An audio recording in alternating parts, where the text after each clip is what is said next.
Hi, I'm Catherine Bowlin, a second year PhD student in the English department, and today I'm presenting my research on race and the environment in children's literature on the making of a digital anthology. In the fall of 2020, students in Dr. Karen Kilcup's Literature and the Environment course prepared a digital anthology of American children's nature writing from 1824 to 1923. The principal questions I wanted to address in my research were: how did early 20th century American authors write about environmental topics, especially environmental justice, and how did they write about these subjects for children? So as I read earlier American children's publications, I found myself especially drawn to the Brownies Book, which was the first magazine published for African American children. The monthly magazine was short-lived, appearing between January 1920 and December 1921, but with editors W.E.B. Du Bois and Jessie Redmond Fawcett, the magazine was just as important then as it is now. In his 1919 publication, The Crisis, Du Bois outlined some of the Brownies Book goals to make children of color feel normal and beautiful, to teach African American children their history and encourage them to look forward to their futures, and to highlight the joys of life. So my editing, annotating, and publishing the Brownies Book selections has helped me illuminate the ways that environmental justice was already taking shape in the early 1900s.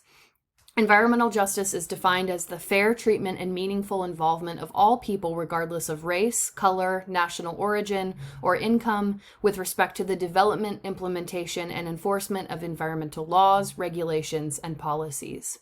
Contributors of the Brownies Book offered varying perspectives, encouraging readers to reconsider environmental subjects.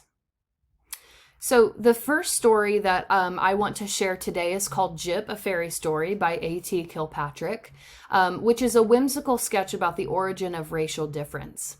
A little fairy named Jip is responsible for painting apples, and children from the forest get painted by him as a prank.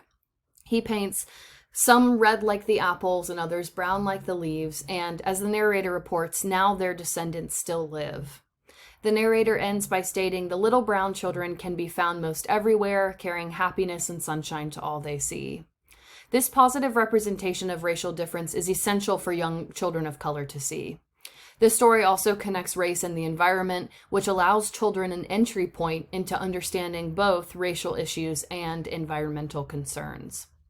Here, we see ideas of environmental agency and access come into play, but in an understandable way for young readers of the Brownies Book.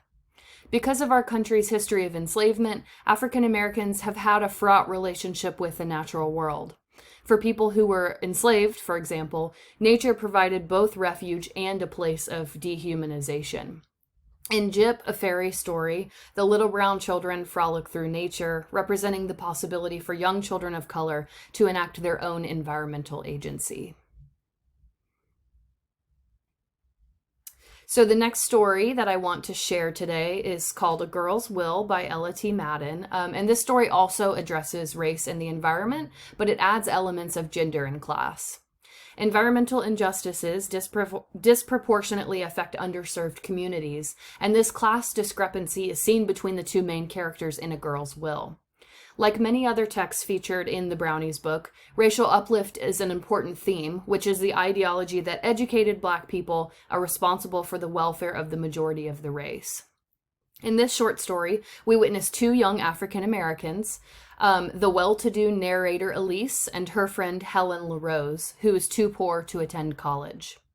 The narrative flashes forward almost 20 years when Elise compares her life to the misfortunate life of Helen, who, by 35, has not attended college because she has raised two families and is finally, quote, free to live her own life. At the end of the story, Elise finds Helen, quote, sitting under her favorite oak tree, her hands lying idly in her lap, her eyes looking across the water, when Helen exclaims that she's finally going to college in the fall. A Girl's Will demonstrates the need for an intersectional environmentalism, which is an inclusive version of environmentalism that advocates for both the protection of people and the planet. The connection between Helen, a poor Black woman, and the natural world should not be overlooked if reading or teaching this story.